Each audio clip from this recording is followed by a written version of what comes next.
Struggling to find breakout sessions in Webex? They are hidden. Watch this to enable them in under 2 minutes. I will show you exactly where to click, how to assign participants, and start your breakout rooms. Let us dive in. First, make sure you are signed in to your Webex account. You need to be the host of a meeting to do this. If you are signed in, you are good to go.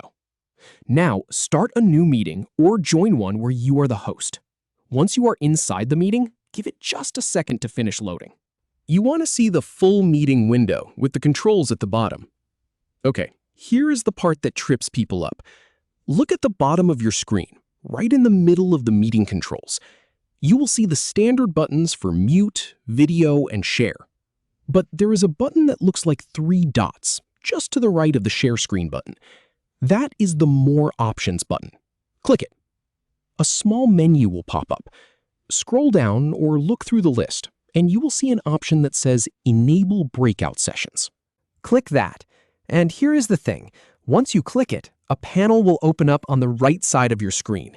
Give it a moment to appear. It can take a second or two to load. Now you are looking at the Breakout Sessions panel. This is where the real work happens. You have to decide how to assign people to the rooms. You have 2 main choices, automatic or manual. If you choose automatic, Webex will evenly split everyone in the meeting into the number of rooms you set. It is fast and works great if you do not care who goes where. Just pick the number of rooms and Webex handles the rest.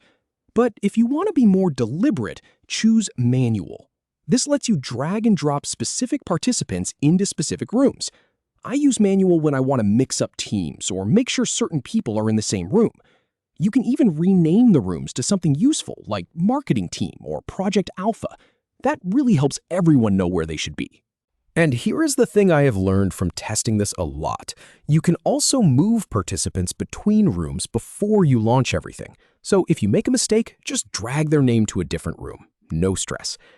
Now that you have your assignment method set, click the Settings gear icon or the Options button in the panel. You can adjust things like the duration of the breakout sessions. I usually set a timer so people know when to wrap up. You can also decide if you want to give participants the ability to call you back for help.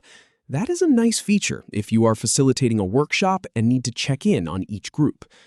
Once everything looks good, you will see a big blue button at the bottom of the panel that says Start. Click that. A confirmation message might pop up asking if you are ready to move everyone into their rooms. Click Yes or Start again. And boom, everyone gets moved into their breakout rooms. You will see a panel on your screen showing each room and who was in it. You can jump in and out of rooms to check on progress or answer questions. So there you go. From being lost in the menus to confidently running breakout sessions in just a few clicks. If this helped, give the video a thumbs up and I will catch you in the next one. Happy collaborating!